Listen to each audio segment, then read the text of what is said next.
Na sequência do vídeo anterior onde falámos sobre layers, neste vídeo vou mostrar uma outra forma de organizar os objetos, neste caso para nos facilitar o trabalho, através da sua visibilidade.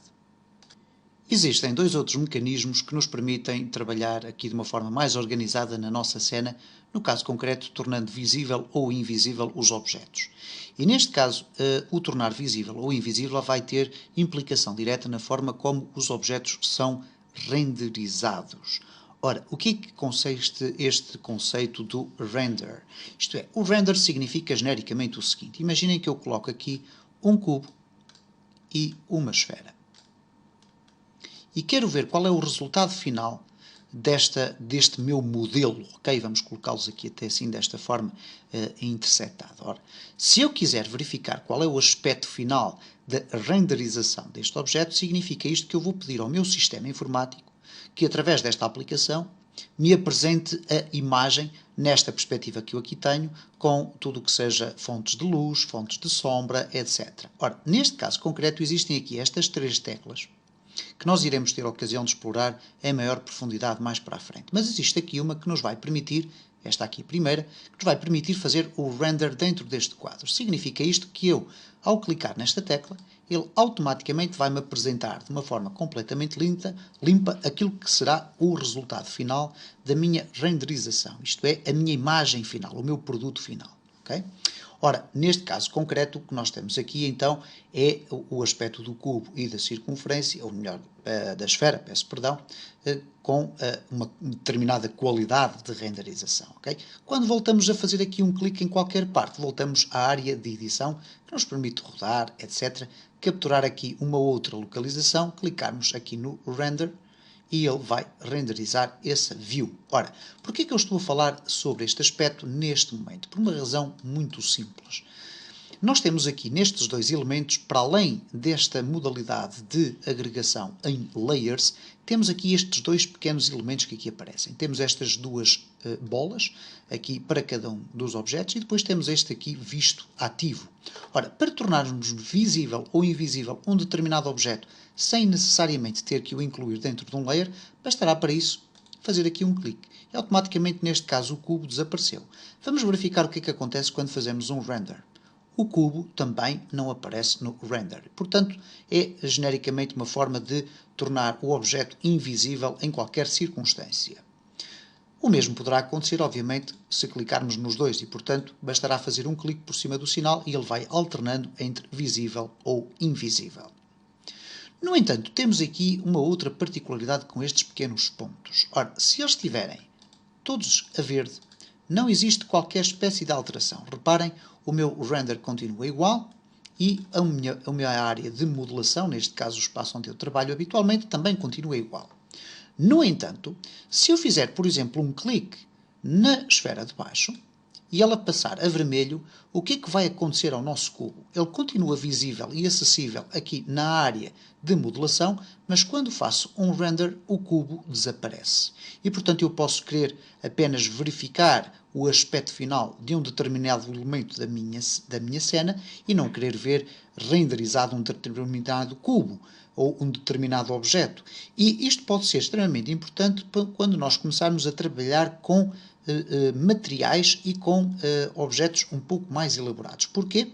Porque a aplicação de determinadas texturas a objetos poderá demorar o render, isto é, o processo de processamento da imagem, construção do aspecto da imagem final com toda a qualidade que nós desejamos. Muitas das vezes, vamos imaginar uma circunstância, por exemplo, nós iríamos atribuir aqui ao nosso cubo, por exemplo, uma textura cheia de reflexos e de propriedades. Ora, o que é que iria acontecer sempre que nós clicássemos aqui e se o cubo estivesse ativo, okay, o que iria acontecer é que o sistema iria demorar um pouco mais de tempo a fazer a criação do produto final. Vamos-lhe chamar o render deste produto. Ora, para isso nós podemos então desativar aqui os dois objetos, okay, colocando as bolinhas a vermelho, e agora reparem, no render não vai aparecer qualquer um dos objetos. Ora, o que é que acontece, no entanto, se eu tirar as bolinhas do topo? Bom, neste caso, eu vou esconder o objeto aqui da minha área de modelação, mas ele vai continuar a ser apresentado no render. ok? Portanto, temos aqui uma conjugação de elementos que nos vão poder permitir ir alternando entre tornar visível ou invisível, neste caso na renderização, ou então no próprio editor. Claro que se nós tirarmos daqui todas estas opçõezinhas, os objetos vão ficar visíveis e podemos torná-los visíveis ou invisíveis desta forma.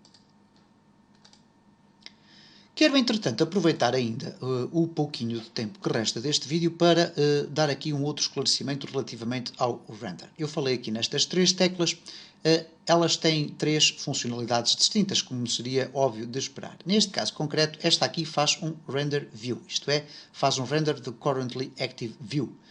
Vai renderizar este viewport, ok? Se nós tivermos tudo isto separado desta forma, o render que vai ser feito é do viewport que estiver ativo. O que quer dizer que se eu selecionar este daqui e clicar ali no render, ele vai fazer um render deste viewport, ok? Vamos aqui regressar ao anterior e temos aqui a segunda tecla. A segunda tecla é um caso distinto. Vamos aqui clicar e reparem o que é que acontece. Vai aparecer um quadro completamente diferente. Já lá iremos falar sobre ele. Neste caso concreto, eu tenho aqui também um triângulo no canto inferior direito. Se eu clicar e for selecionar aqui uma das outras opções, eu tenho, por exemplo, esta logo, primeira que diz Render Region. Ora, o Render Region vai-me permitir, dentro do meu espaço, como podem verificar, dentro aqui do meu viewport, anda ali o meu cursor do rato com o aspecto de uma cruz, eu posso selecionar aqui um retângulo e é apenas aquele pedaço que vai ser renderizado, ok? Portanto, se eu voltar a clicar ali no cantinho e depois selecionar Render Region, okay, eu posso selecionar esta parte toda e ele só vai fazer um render daquela parte. A título de curiosidade, esta tecla daqui é a tecla que nos permite editar as funcionalidades de rendering. E quando eu clico nesta tecla, eu vou ter aqui um quadro que pode ser ao princípio um pouco alarmante em termos de complexidade, mas de facto não é. Por defeito, o quadro de render já define um conjunto de funcionalidades, ou neste caso de opções. E neste caso concreto estamos a falar aqui do output, onde nos é permitido escolher quais são as proporções e as dimensões da nossa imagem de saída. Temos aqui a opção Save, que nos permite indicar onde é que nós pretendemos gravar imagens, filmes, etc. Iremos depois explorar este quadro em mais detalhe mais para a frente, quando falarmos sobre o render. Depois temos aqui outras opções de multipass, anti-aliasing, outros tipos de opções bastante numerosa, etc, etc. E para além de todas estas opções que aqui temos, temos ainda a possibilidade de adicionar efeitos, ok? Nós temos aqui uma lista que se prolonga para além da parte visível do vídeo. Temos aqui algumas opções que depois, a seu tempo, também iremos explorar.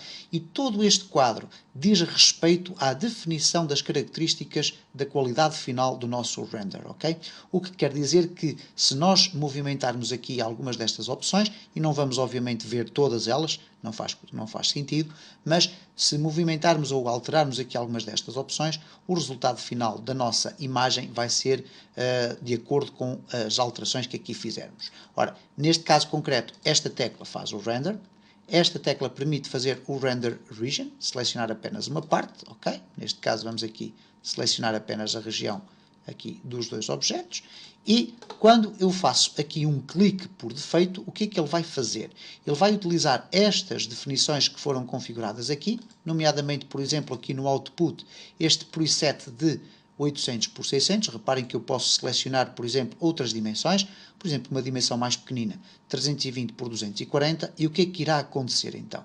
Se eu agora clicar aqui na tecla do meio, ele automaticamente vai apresentar um novo quadro com o render final da minha imagem com as dimensões que eu ali escolhi, ok? Mas a seu tempo nós iremos explorar mais em detalhe este quadro, porque diz respeito à parte do render. Eu só não poderia deixar de falar nele, porque uma vez que falámos aqui na visibilidade dos objetos através do render e através do espaço de modelação nos viewports, era absolutamente fundamental explicar como é que nós chegávamos então aos resultados pretendidos e àquilo que eu mostrei aqui neste vídeo.